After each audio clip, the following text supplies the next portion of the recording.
এজন্য মায়েরা আমার খেয়াল করে শুনো, 16 বৎসর কেটে গেল, 16 বৎসর। এইদিকে রবিয়া তিনি জানেন না বাবা জীবিত নাকি মৃত, বাবা দুনিয়া আছে না না।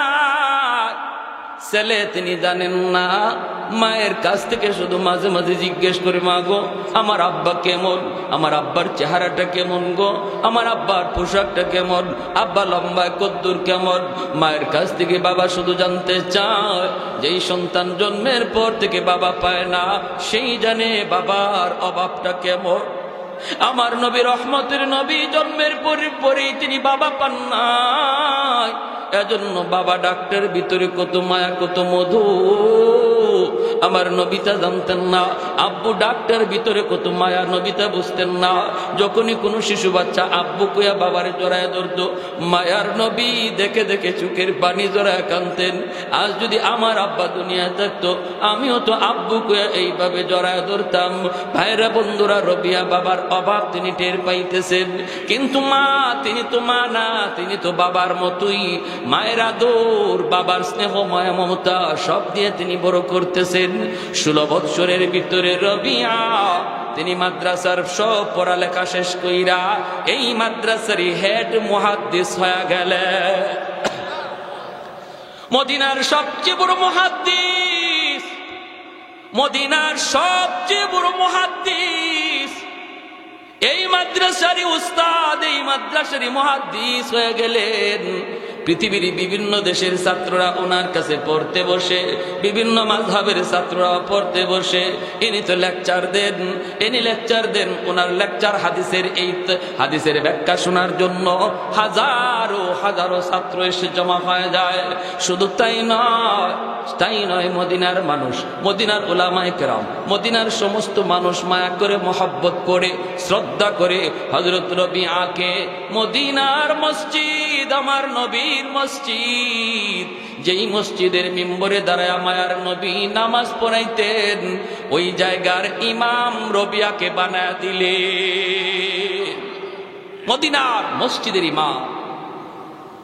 মার দিলটা কত খুশি হয়েছে, মার দিলটা কত খুশি হয়েছে। একজন মা জানে গো, সন্তান যখন হাফেজে কোরআন হয়, একজন বাবা জানে সন্তান যখন মুফতি মুহাদ্দিস হয়, তখন বাবার দিল কি পরিমাণ খুশি হয়। এজন্য মা দিল থেকে খুশি, আমার সন্তান শুধু মুহাদ্দিস না, মদিনার মসজিদের ইমাম। চতুর্দিকে রবিয়ার সুনাম ছড়ায় পড়লো। হাদিসের বহুত বড় একজন রাবি হযরত রবিয়াতুর রায়, হাদিসের বহুত বড় একজন রাবি হয়েছেন। অসংখ্য হাদিস তিনি নিজে বর্ণনা করেছেন। ইমাম বুখারী, ইমাম মুসলিম, ইমাম তিরমিজি, ইমাম আবু দাউদ সবাই তার riwayaতের হাদিস তারা এনেছেন। হযরত রবিয়াতুর রায়, হযরত রবিয়াতুর রায় তিনি এত বড় মুহাদ্দিস। 16টা বৎসর কেটে গেল। একদিন রবিয়া মাকে নিয়ে ঘরে দাঁড়ায় আছেন, ঘর থেকে বের হয়েছেন। মা সন্তানকে বিদায় দিবেন, বিদায় দিবেন, বিদায় দিবেন। রবিয়া তিনি চলে যাবেন, ক্লাসের টাইম হয়ে গেল। ঘরে আর কেউ নাই, মা আর ছেলে, আর তো ঘরে কেউ নাই। ক্লাসের টাইমে তিনি মদিনার ক্লাস করাইতে যান মসজিদে নববীতে। মা থাকেন তখন একা। মা বিদায় দিতেছে, বাবা রবিয়া যাও। বিদায় দেওয়ার মুহূর্তে হঠাৎ করে একজন বৃদ্ধ মানুষ আন্দরের ভিতরে ঢুকে গেল। সালাম নাই, কালাম নাই, অনুমতি নাই, কোনো কিছু না বইলা তিনি আন্দরের ভিতরে ঢুকে গেলেন। হযরত রবিয়া তিনি দূর থেকে তাকায় দেখে অবাক হয়ে গেলেন। ঘটনা কি? এমন কাজ তো 16 বৎসরের ভিতরে আমি কখনো দেখি নাই। আমার ঘরের ভিতরে, আমার ঘরের সীমানার ভিতরে, আমার পর্দার ভিতরে আজ পর্যন্ত কোনো মানুষ এইভাবে ঢুকে নাই। মানুষটাকে, বৃদ্ধ মানুষটা ঢুকে যাইতেছে। রবিয়া তারে বাধা দিচ্ছেন, বাবা তুমি কে গো, তুমি দাঁড়াও, সামনে আইসো না, আইসো না। মুসলমানের ঘরে এইভাবে ঢোকার কোনো অনুমতি নাই। অন্যের বাড়িতে ঢুকতে গেলে আমার আল্লাহ বলে সালাম দাও, সালামের জবাব পাইলে তুমি ঢুকবা, যদি জবাব তুমি না পাও তুমি ফিরত যাইবা। এটা হলো ইসলামের আদর্শ। রবিয়া ডাক দিয়ে বলেন, কে গো তুমি? বাবা দাঁড়াও, সামনে আইসো না, আইসো না, কারণ পাশেই মা দাঁড়ায় আছে। মা তো জীবনে কোনোদিন বেগানা পুরুষের সামনে যায় নাই। রবিয়া তো তিনি দেখেছেন মা কি পরিমাণ পর্দা করে, কেমন পর্দা মাইনা মা চলে। আজকে মা পাশে দাঁড়ানো, হঠাৎ করে একজন পুরুষ বৃদ্ধ মানুষ ঢুকে গেল, অনুমতি নাই, কোনো ধরনের কথা নাই, বার্তা নাই। রবিয়া বা যত বাধা দেন, বৃদ্ধ মানুষটা বাধা মানতে রাজি না। উনি শুধু সামনের দিকেই আসতেছে, রবিয়া বাধা দেন, ইনি শুধু সামনে আসে, রবিয়া বাধা দেন, ইনি শুধু সামনে আসে। বলুন তো, এইভাবে কারো বাড়িতে ঢুকবার অনুমতি আসেনি? আরেকটু জোরে। নিজের ঘরে ঢুকবার আগেও সালাম দিতে হয়। তাহলে অন্যের বাড়িতে কথা না বইলা, অনুমতি না নিয়া কিভাবে ঢুকেন? ভাবি গো, ভাবি ভাবি ভাবি কইতে কইতে ঘরে ঢুকে একদম রান্নাঘরে গিয়ে হাজির। আবার 5 ওয়াক্ত নামাজও পড়ি, পর্দার ওয়াজও শুনি, সব সব হারাম। শরীয়তে ভাবির সাথে কথা বলা যায় না? না যায়। হালাল না হারাম? সবাই কয় না, বোঝা গেল রুগী আছে, অভাব নাই রুগী। আলহামুকাল মউত, মায়ার নবী বলেন দেবর বাবির জন্য মরণ, মরণ জম জম। দেবরের সাথে বাবির দেখা করা হারাম, সাফ সাফ হারাম। যতজনে এই কাজ করতেছেন, বাবির কাছে যাইতেছেন, বাবির সাথে কথা বলতেছেন, প্রতিটা মুহূর্তে কবিরা গুনাহ লিখা হইতেছে, প্রতিটা মুহূর্তে কবিরা গুনাহ লিখা হইতেছে। আমরা বাহিরের মানুষের সাথে আলহামদুলিল্লাহ কিছু পর্দা করি, পর্দা বুঝিও। আমার মা বোনেরা অনেকে আছে ঘর থেকে বের হতে পর্দা বোরকা পরে আলহামদুলিল্লাহ বের হয়, কিন্তু ঘরের ভিতরে যে পর্দা আছে দেবরের সাথে, হ্যাঁ, এরকম ভাবে আবার চাস্তলি চাচা, চাস্তলি মামা, চাস্তলি দাদা, চাস্তলি নানা, এদের সবার সাথে পর্দা করা ফরজ। চাচাতো ভাইয়ের সাথে পর্দা করা ফরজ, মামাতো ভাইয়ের সাথে পর্দা করা ফরজ, হ্যাঁ, খালাতো ভাইয়ের সাথে পর্দা করা ফরজ। আর পুরুষের জন্য খালাতো বোন, মামাতো বোন, চাচাতো বোন, ফুফাতো বোন, সবার সাথে পর্দা করা ফরজ। কথা বলা হারাম, কথা বলা। খালি হুজুর দেখলে মাথায় কাপড় দেওয়ার নাম পর্দা নয়। পরপুরুষ যাই দেখবেন সাথে সাথে নিজের আড়াল করে নেওয়া, এর নাম পর্দা, এর নাম পর্দা। যে মানুষ নিজের ঘরে ঢুকার সময় সালাম দিয়ে ঢুকে, আল্লাহর নবীর হাদিস, এই ঘরে আল্লাহ রহমত এমন ভাবে বর্ষণ করে, প্রতিটা মানুষের দিলের ভিতরে মহব্বত বাড়ায় দেয়। স্বামী স্ত্রীর ভিতরে মহব্বত বেড়ে যায়, ভাই ভাই মহব্বত বেড়ে যায়, বাপ বেটায় মহব্বত বেড়ে যায়। স্বামী স্ত্রীর ভিতরে সম্পর্ক একটু ফাটল, বেশি বেশি সালামের আমল করো, দেখবা মহব্বত কুদরতি ভাবে আল্লাহ বাড়াইয়া দিবে। ভাইয়ে ভাই একটু দূরত্ব, সালাম বেশি বেশি দাও। পানি পড়ার জন্য হুজুরের কাছে যাওয়া লাগবে না, তাবিজ পড়া আনতে যাওয়া লাগবে না, আমল করো সালামের, মহব্বত আল্লাহ বাড়াইয়া দিবে। কারণ মহব্বতটা থাকে কোথায়? দিলের ভিতরে। কোথায়? এই দিলটা কার হাতে? জোরে বলেন। নাকি নিজে কোনো কারিগরি করা যায় দিলের মধ্যে? মেডিসিন খায়া কোনো লাভ নাই, আল্লাহর হাতে। আর জিন ভূতের আসর থাকে না। যেই ঘরে পুরুষ মানুষ সালাম দিয়ে ঢুকে, এই ঘরে জিন্দিগিতে জিন ভূতের কোনো আসর থাকবে না, কোনো খারাপ জিন্নাতের কোনো দুষ্টামি থাকবে না, যদি ঘরে সালাম দিয়ে ঢুকার আমল করি। করবো না ইনশাল্লাহ? ওয়াস্ত শুনবো, 2-1টা আমল তো নিয়ে যাওয়া দরকার, ঠিক কিনা? মাইক দিয়ে আমি জানাই দিছি, আজকে ঘরে গিয়ে সালাম দিবেন, কোনো অসুবিধা হবে না, জবাব পাবেন। কারণ ঘরের মানুষে শুনছেনই না শুনছে না? হ্যাঁ, যদি মাইকে না বলতাম তাহলে সমস্যা হইতো। এক লোক এরকম বৃদ্ধ মানুষ, একদম শেষ বয়সে ওয়াজ শুনছে, ঘরে সালাম দিতে হয়। উনি কয় কপালে যা আছে, আজকে ওয়াজ তো যেহেতু শুনলাম, ঘরে সালাম দিয়েই ঢুকবো। উনি গেছে, দাদা তো দাদি দরজা খুলবে, দরজার পাশে গিয়ে কয় আসসালামু আলাইকুম ওয়া রাহমাতুল্লাহ। যেই মাত্র দাদি দরজা খুইলে দিছে আর সালাম দিছে, উনি হাত উঠাইয়া সাথে সাথে দাদি দরজা আরো টাইট করে লাগাইছে, লাগাইয়া দিছে দৌড়, যাইয়া নাতিদেরকে ডাকে আর কয় তাড়াতাড়ি উঠো, তোদের দাদারে ভূতে পাইছে। বলছিলাম এত রাত্রে ওয়াজও যাইতো না। কোন বট গাছের তল দিয়ে মনে আসছে। তখন উনি দূর থেকে কয়, না না, আমারে বুঝতে পাই নাই, তুমি তো বুঝো না, আমি হুজুরের ওয়াজের উপরে আমল করছি, সুন্নতের আমল করছি, সালাম দেওয়া সুন্নত। হযরত রবিয়াতুর রায় তিনি দেখতেছেন ওই বৃদ্ধ মানুষটা কোনো বাধা মানতেছে না, ইনি শুধু সামনে আগায়। চিন্তায় পড়ে গেলেন হযরত রবিয়া, এই অবস্থায় তিনি বাধা দিবেন, বাধা তো মানে না, খারাপ ব্যবহার তো করতে পারেন না, কারণ তিনি তো নবীর নায়েবে রাসূল, ঠিক কিনা? কথা তো গালি তো দিতে পারেন না, নায়েবে নবী, ঠিক কিনা? আমার নবীর আখলাক তার ভিতরে, কারণ নবীর নায়েবে রাসূল যারা হয় এরা নবীর খুলুক আজিমেরও নায়েব হয়, যেরকম সুবহানাল্লাহ, এরা নবীর খুলুক আজিমের ওয়ারিস হয়। এজন্য এদের আখলাক এত সুন্দর। যত বড় আলেম তার আখলাক তত সুন্দর, যত বড় আল্লাহর ওলি তার আখলাক তত বড় সুন্দর, তত সুন্দর, তত সুন্দর। হুসাইন আহমদ কুতবুল আলম সৈয়দ হুসাইন আহমদ মাদানী রহমতুল্লাহি আলাইহি, ওনার জীবনীতে পেয়েছি। অসুবিধা হইতেছে আপনাদের? হ্যাঁ, রেলগাড়িতে উঠছেন, পাশের সিট, উনার পাশেই যে বসা সে হলো হিন্দু মানুষ, হিন্দু মানুষটা সে রেলগাড়ির বাথরুমের ভিতরে গেছে। হুজুরে দেখছেন বাথরুমের ভিতরে গেছে, কে আর কার কথা বলি? শাইখুল ইসলাম কুতবুল আলম সৈয়দ হুসাইন আহমদ মাদানী রহমতুল্লাহি আলাইহি, সদর শাহ হুজুর রাহিমাহুল্লাহ খাস উস্তাদ, পীরজি হুজুর রহমতুল্লাহি আলাইহির উস্তাদ, হাফিজ হুজুর রহমতুল্লাহি আলাইহির উস্তাদ। আমাদের সিলেটে যার অসংখ্য অগণিত খলিফা, অসংখ্য অগণিত খলিফাদার। হুসাইন আহমদ মাদানী রহমতুল্লাহি আলাইহি সারা জীবন রমজান মাস সিলেটে কাটাইছেন। বাড়ি ভারত, কিন্তু রমজান কাটানোর জন্য সিলেটে আসতেন, পুরা রমজান সিলেটে কাটাইতেন। আবার রমজানের পরে ঈদের নামাজটা আইয়া পড়তেন সরাসরি আমাদের গ্রামে, হবিগঞ্জ জেলার বানিয়াচং গ্রাম, আমার নিজ গ্রাম, যে গ্রামে 4টা ইউনিয়ন একটা গ্রামে। ভালো করে বুঝছেন, আপনাদের এলাকার কয়েকটা গ্রাম মিলাইয়া একটা ইউনিয়ন হয়, ঠিক না? আর আমাদের গ্রামটা 4টা ইউনিয়নে মিলে একটা গ্রাম হয়েছে। এজন্য পৃথিবীর শ্রেষ্ঠ গ্রাম, বৃহত্তম গ্রাম বানিয়াচং গ্রাম। দাওয়াত দিলাম আপনাদেরকে যাওয়ার জন্য, দেখতে যাবেন। আপনার সারাদিন লাগবে শুধু গ্রামের এই মাথার ওই মাথা খুঁজতে।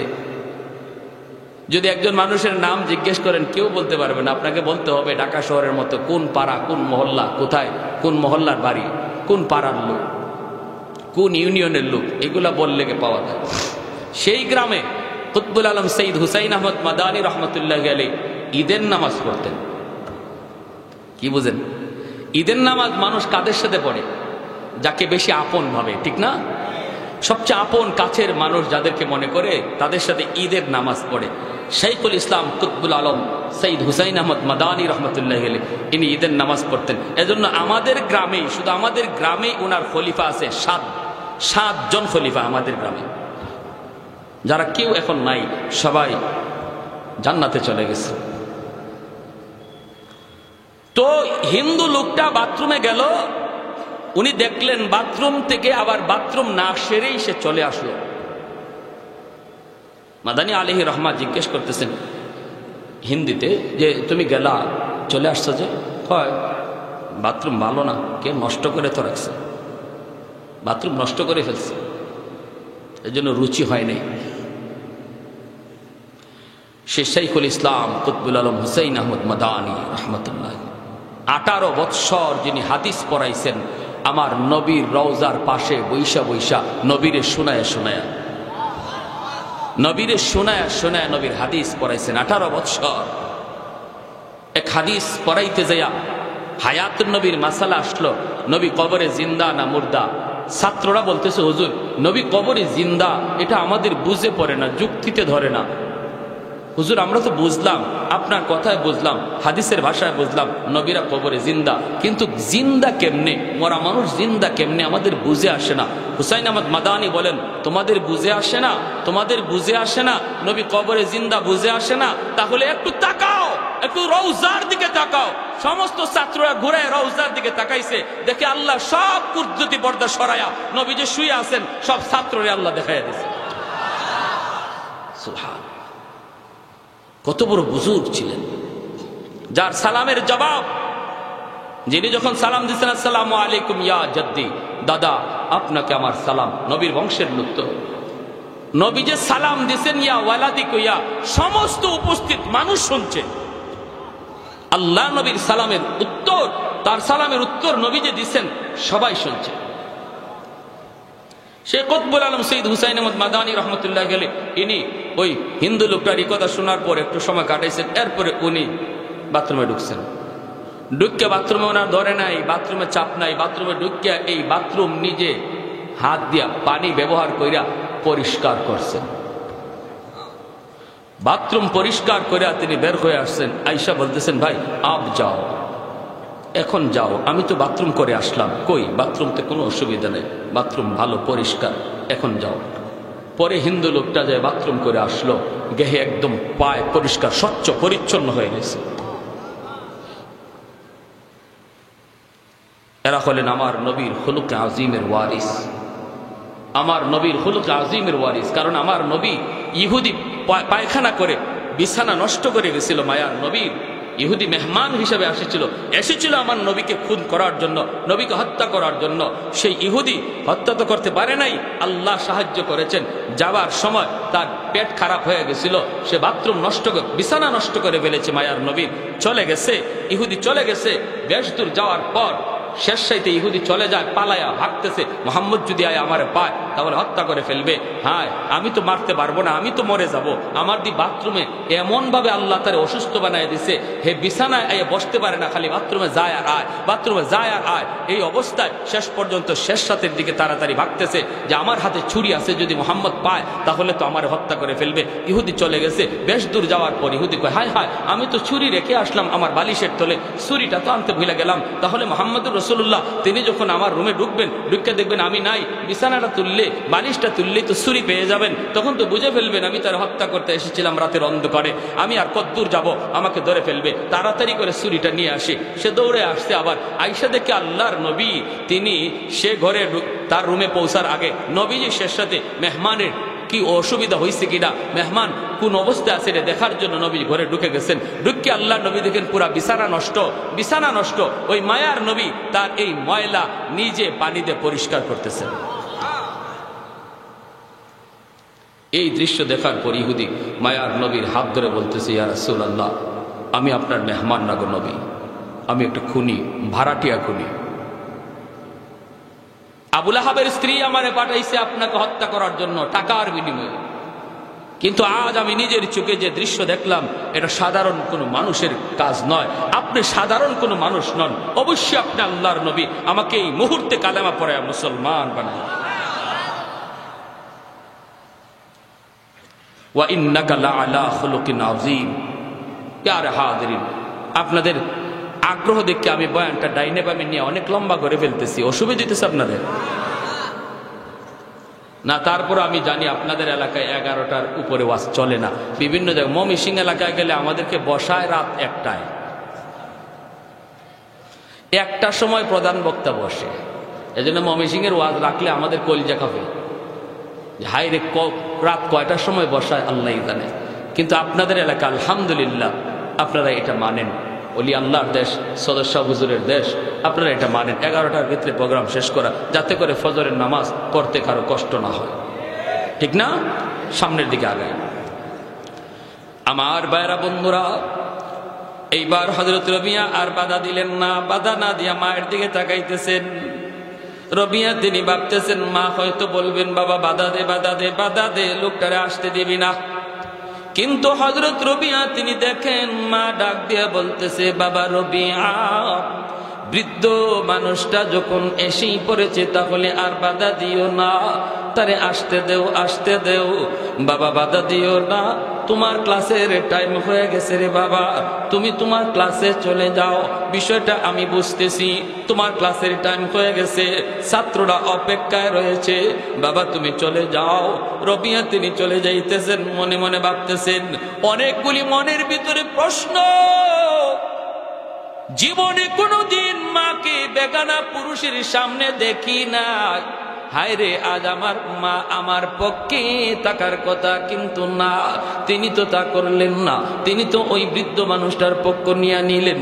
তাহলে এই বৃদ্ধ মানুষটা কে, কি তার পরিচয়? মা কিন্তু পরিচয় দিলেই এখানে সব কিচ্ছা খতম হয়ে যেত। মা পরিচয় তিনি দিলেন না, বৃদ্ধ মানুষটার পরিচয় দিলেন না, বরং ছেলেকে বলতেছেন, বাবা তুমি ক্লাসে চলে যাও। কারণ এই বৃদ্ধ মানুষটা আর কেউ নন, ইনি হলেন হযরত আব্দুর রহমান রাদিয়াল্লাহু তাআলা আনহু, যিনি রবিয়ার 16 বছরে হারানো বাবা। বাবা ছেলের পরিচয় জানে না, ছেলে বাবার পরিচয় জানেন না, কেউ কারো পরিচয় জানে না রে। এজন্য বাবারও মনে সন্দেহ, এই যুবক ছেলেটা আমার স্ত্রীর পাশে কে, কি তার পরিচয়? আমার স্ত্রীর পাশে এই যুবক ছেলে কেন? আবার ছেলের মনে পরিচয় এই বৃদ্ধ মানুষটাকে কেন আমার মায়ের পাশে? এই বইলে দুজন দুই দিকে চলে গেলেন। রবিয়ার বাবা জিজ্ঞেস করতেছেন মাকে, জিজ্ঞেস করেন নিজের স্ত্রীকে, বিবি গো, ও বিবি, এই যুবক ছেলে শেষকে, কি তার পরিচয়? তোমার পাশে কেন দাঁড়ায় ছিল? তাহলে তুমি কি পর্দা করা ভুলে গেছো? যুবক ছেলেটার পরিচয় কি, কেন তোমার পাশে দাঁড়ায় ছিল? রবিয়ার মা ডাক দিয়া কয়, স্বামী গো, পরিচয় পরে দিব, পরে দিব, এর আগে তুমি আমার প্রশ্নের জবাব দাও। কেন? এক নাম্বার হলো, তুমি কেন সালাম দেওয়া ভুলে গেলা? তুমি কি নবীর সুন্নত জানো না? আবার নবীর সুন্নত হলো সালাম দিয়ে নিজের ঘরে ঢোকা। 2 নম্বর হলো, তুমি এত লম্বা সফর করে এসেছো, নবী লম্বা সফর করে যখন মায়ার নবী আসতেন, এসেই নবী ঘরে ঢুকতেন না, পাশের মসজিদে নবী অবস্থান করতেন, ওখান থেকে নবী খবর দিতেন, তুমি কেন মসজিদে অবস্থান করলা না? 3 নম্বর হলো, এত লম্বা সফর 16 বছর পরে এসেছো, এর ভিতরে তুমি নবীর রওজা 16 বছরে কোনোদিন দেখো নাই, আজকে এসেছো, তুমি কি মায়ার নবীর রওজা জিয়ারত করবা না? তুমি আগে কেন ঘরে আসলা? কেন তুমি নবীর রওজা জিয়ারত করলা না? আগে 3টা সুন্নত তুমি আগে আদায় করো, এরপরে জবাব দিব এই যুবক ছেলেকে, কি তার পরিচয়? হযরত আব্দুর রহমান রাদিয়াল্লাহু তাআলা আনহু তিনি আর কথা বাড়ালেন না। তিনি বলতেছেন, বিবি গো, তুমি ঠিক বলেছো, আমি তো 3টা সুন্নত তরক করে ফেলেছি, আমি যাইতেছি, এখনই আমি সংশোধন করে আসতেছি। চলে গেলেন মসজিদে নববীতে, যায় তিনি নামাজ আদায় করলেন। তারপরে নামাজ আদায় করে নবীর রওজার পাশে আসলেন, আয়েশা নবীর রওজা জিয়ারত করলেন। চোখ থেকে দর দর করে পানি পড়ে। আমার নবীর রওজা জিয়ারত করেন, হঠাৎ করে তাকায় দেখেন নবীর রওজার পাশে বসে ওই যুবক ছেলেটা, যেই যুবক কিছুক্ষণ আগে তার স্ত্রীর পাশে দাঁড়ানো ছিল, ওই যুবক যার চেহারাটা পূর্ণিমার চাঁদের মতো সুন্দর, নূরে ঝলমল ঝলমল করে গো। তিনি উস্তাদের আসনে বসা, হাদিসের আসন মসনদে বসা, সামনে অসংখ্য অগণিত ছাত্র বসা, আর মায়ার নবীর হাদিস পড়াইতেছেন। নবীর প্রতিটা হাদিস মায়ার নবী রওজায় শুয়া শুয়া শুনতেছে। আব্দুর রহমান রাদিয়াল্লাহু তাআলা আনহু তাকায়া তাকায়া চোখের পানিটা জরা জরা কান্দে আর কয়, মালিক, তুমি যদি আমাকে এমন একটা সন্তান তুমি দিতা, আমাকে যদি এমন একটা সন্তানের বাবা বানাইতা, আমি বাবা হওয়া ধন্য হয়ে যাইত। আমার সন্তান হাদিস পড়ায়, আমার নবীর হাদিস পড়ায়, এমন একটা সন্তান যদি তুমি আমাকে দিতা আর আমি দেখতাম গো, কলিজা আমার ঠান্ডা হয়ে যাইত। চায় চায় তিনি কাঁদতেছেন। রবিয়া তিনিও দেখতেছেন ওই বুড়া মানুষটা রওজার পাশে বৈশা ওনার দিকে তাকায় তাকায় কাঁদতেছে। ছাত্ররাও দেখতেছে যে লোকটা এইভাবে যারে কাঁদতেছে, ঢেউ উঠে গেছে তার কান্নার, ঢেউ উঠে গেছে কান্নার। রবিয়া বলেন, বাবা ওই দিকে তাকাও না, ক্লাসের দিকে তাকাও, হাদিসের দিকে তাকাও, পড়া তোমরা শোনো। হযরত রবিয়া তিনি ছাত্রদের চেহারা ঘুরায় দিলেন। আব্দুর রহমান রাদিয়াল্লাহু তাআলা আনহু তিনি নবীর রওজা জিয়ারত কইরা ঘরের পাশে যায় সালাম দিয়া ঘরে ঢুইকে বলেন, বিবি গো, ও বিবি, ও বিবি, ও বিবি, আমি সুন্নত আদায় করেছি গো, কিন্তু নবীর রওজার পাশে যাইয়া আমি ওই যুবককে পেয়েছি যে যুবক তোমার কাছে দাঁড়ানো। আমি দেখেছি সে নবীর হাদিস পড়ে, আমার নবীর হাদিস পড়ায়। অসংখ্য গণিত ছাত্র বসে বসে হাদিস পড়া শুনে। বিবি গো, দেখে আমার দিলটা বেঁধে রাখতে পারলাম না, আমার কান্নার ঢেউ উঠে গেল। আল্লাহ যদি আমাকে এমন একটা সন্তান দিত, আমি যদি এমন একটা সন্তানের বাবা হইতাম, এমন একটা সন্তানের বাবা হইতাম, আমি যদি হাসরের মাঠে পরিচয় দিতে পারতাম, মালিক আমি একজন মুহাদ্দিসের আব্বা, আমি একজন হাফেজে কোরআনের আব্বা, আমি একজন মুফতি সাহেবের আব্বা, এই পরিচয় যদি আমি আল্লাহর সামনে দিতে পারতাম গো বিবি, আমার তো এখনো কান্না থামে না। বিবির সাথে সাথে চোখের পানিটা মুইসা স্বামীর কপালে চুমু দিয়া বলতেছে, স্বামী গো, ও স্বামী কান্না করো না গো স্বামী, শুকরিয়া আদায় করো যেই ছেলেরে তুমি ওই জায়গায় হাদিস পড়াইতে দেখছ। কিছুক্ষণ আগে যে তুমি যে তোমার স্ত্রীর পাশে দাঁড়ানো, এই ছেলের নাম হলো রবিআ, যে তোমারই ঔরজাত সন্তান। मैं तालिब मौला हूँ मेरे इश्क़ निराला, मैं तालिब मौला हूँ मेरे इश्क़ निराला, है जुमला जहाँ जिनके तजल्ली से उजाला, है जुमला जहाँ जिनके तजल्ली से उजाला, माँ दरुद जहाँ गैर खुदा यार नदारम, जुज़ याद खुदा हीच दिगर कार नदारम, जुज़ याद खुदा हीच दिगर कार नदारम। একটু জোরে সুরে বলি আল্লাহু আকবার। রবিয়াতুর রায় পরিচয় পেয়ে গেলেন বাবা, সেই সন্তান হলো তার নিজের সন্তান। সাথে সাথে আল্লাহর কুদরতি কদমে সিজদায় পড়ে কাঁদতেছেন আর বলতেছেন, বিবি গো, ও বিবি, চলো আমার ছেলের কাছে, আমাকে নিয়ে যাও, আমাকে নিয়ে যাও। মা বাবা দুজন আসলেন মসজিদে নববীর কাছে। রবিয়া তিনি তো পড়াইতেছেন, কিন্তু মাথার ভিতরে টেনশন, এই বৃদ্ধ মানুষটাকে কি তার পরিচয়, কি তার পরিচয়। পড়াইতেছেন হাদিস, কিন্তু মনের ভিতরে টেনশন। বাবার টেনশন তো দূর হয়ে গেছে, বাবা পরিচয় পেয়ে গেছে, কিন্তু ছেলে এখনো বাবার পরিচয় পায় নাই। পড়াইতেছেন, টেনশন মাথার ভিতরে।